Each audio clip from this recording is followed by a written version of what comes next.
It's not uncommon for veterans to struggle to find a purpose after putting away the uniform. That's right, but there's a Siouxland nonprofit helping reconnect combat vets with their communities. You'll meet the man behind the mission in this week's edition of Siouxland Stories. I was losing buddies to suicide. That tragic reality for Tim Grover is what inspired him to create Contact Front, an organization with its roots in Siouxland and branches that extend across the nation.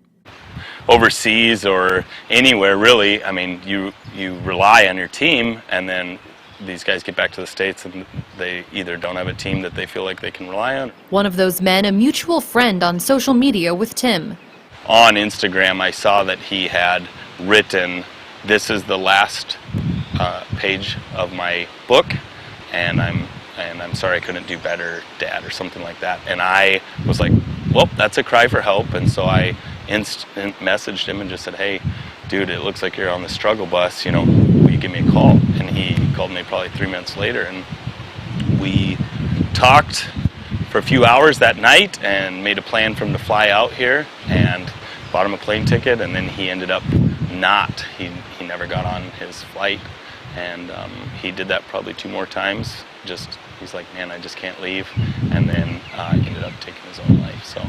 And that's kind of what started it, is just figuring out how to get guys here. Sometimes from across the country and in the middle of the night. Grover tells me he's ready and willing to spring into action whenever there is a veteran or a family in need, even if it doesn't involve coming to stay in the cabin retreat on the property. We had a guy in Oklahoma that just needed reliable wheels. So for him, it wasn't so much, "Hey, come here and shoot." It was more like, "Hey, how can we get you a car?" You know. And so then we were able. We got to work with Jensen Imports, and they totally blessed this dude with a car. And even though some veterans never travel to the Contact Front home base in Jackson, Nebraska, Grover's adjacent business, RevTac Firearms, has become a springboard, helping draw veterans back together again.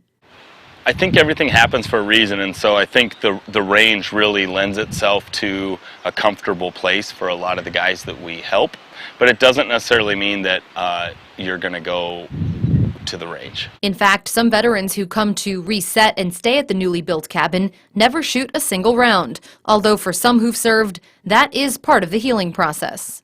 The cabin happened, again, a labor of love from the community here. We raised a ton of money. I have a lot of range members that believed in this, and so they were able to help financially support this, and then even just labor-wise. And then we would have vets come in from all over and help build this. This is its own space, and I don't know if you saw, but we built this right next to the waterfall, so you can open the windows in here and just kind of enjoy the tranquility of this place. Planned soon for Contact Front, an Army obstacle course.